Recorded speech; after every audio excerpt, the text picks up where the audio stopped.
Hello and welcome to The Talking Voice. I'm your host, The Heavy Hero. Today we'll be discussing topics such as creepy puppets, air chocolate, G.I. Joe Retribution, and finally, Bioshock Infinite. And maybe at the end, I'll drink something that's most likely disgusting that I've made. Let's begin, shall we? So, puppets. They can be useful tools and can be done correctly. But they can also be just really creepy. Kind of like the dolls that sit up in the corner that were made a long time ago when people had a different idea of what was not creepy. And nowadays, when you see those dolls sitting up in like your grandmother's shelf and it's staring at you while you're trying to sleep, you're hoping this isn't the Chucky movie in real life. I kind of feel that way about some puppets. There are some really creepy ones out there. And I mean, sometimes the creepiness can lead to it being a little bit funnier, but sometimes it's just needs to be done with and purged by fire. I'm not a huge fan of puppets to begin with. It seems to be a strange thing to me to try and make inanimate objects do things that people would normally maybe do. I don't know.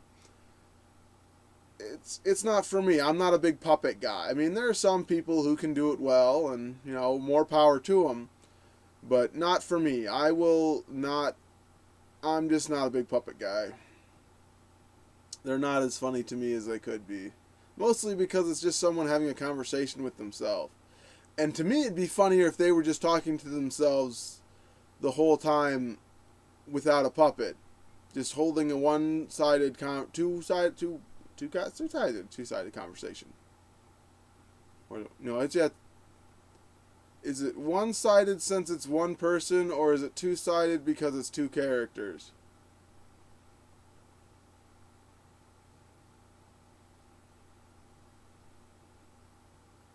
I'm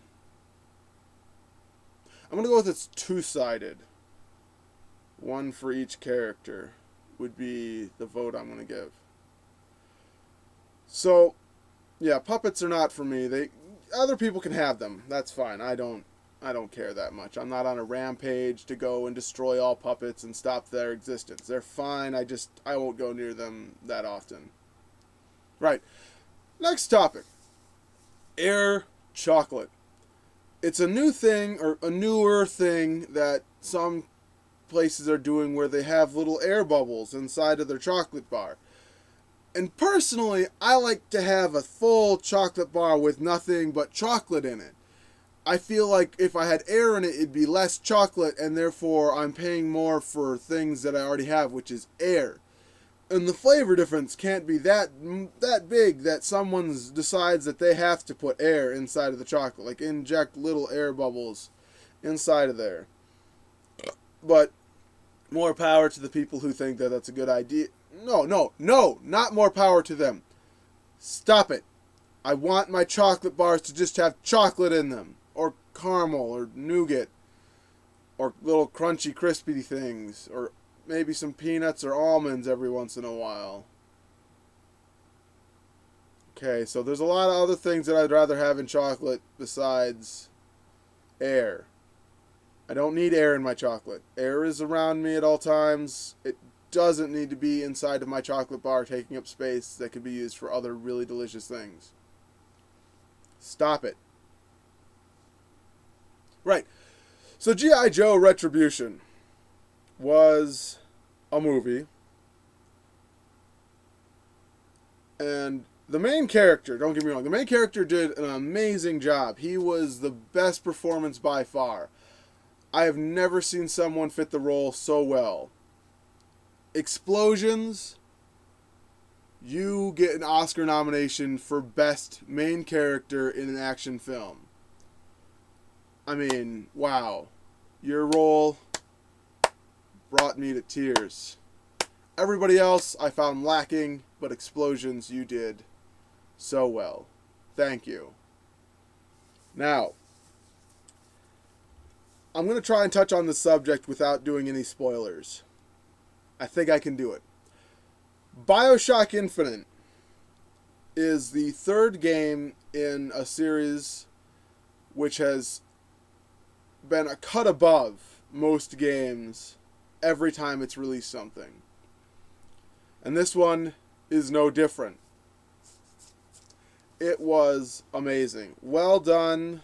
Plot, action, gameplay all flowed together really well. The guns were a whole bunch of fun to use. All the powers were fantastic. You could even combine them, like this one with that one makes this and does something even cooler. It was very well done, and the equipment was nice little touch. No multiplayer, which is fine by me. Bioshock doesn't need multiplayer. It is good with its single player, and made me super happy. The end was awesome, jaw-dropping, amazing. I didn't see it coming sort of deal. Very well done. Kudos to you, Bioshock Infinite. Now, the unlockable mode is called 1999 mode, which I didn't understand for a while until I looked up on the internet. Woo, internet! And it said that it was when System Shock 2, which is another game that the people who made Bioshock made earlier in their career, which was supposed to be amazing. I haven't played it yet. It's kind of on my maybe to-do list because it's old, and sometimes I can't take old games. I just can't do them. People are like, oh, it's classic, it's wonderful, it was great, and I can't get past the control scheme. Like, it's just poorly done, and it's hard to go back to even GoldenEye 007 for the 64. To have one joystick to move and aim is no fun at all. It drives me nuts. I can't. I've tried so many times to go back and play it, and it's just hard. Alright, so, hitting my almost end of the show mark, I have this wonderful concoction, which is milk mixed with Cadbury eggs, well, one Cadbury egg, a whole sleeve of Peeps, Sour Patch Kids, and I feel like there was one other thing. I'm trying to think of what it was.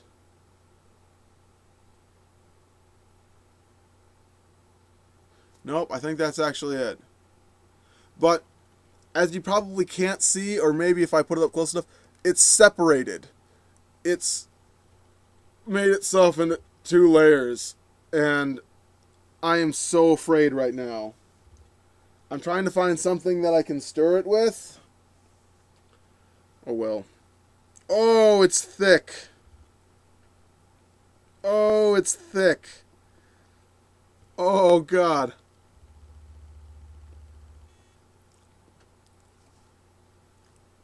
That's good. That's really good.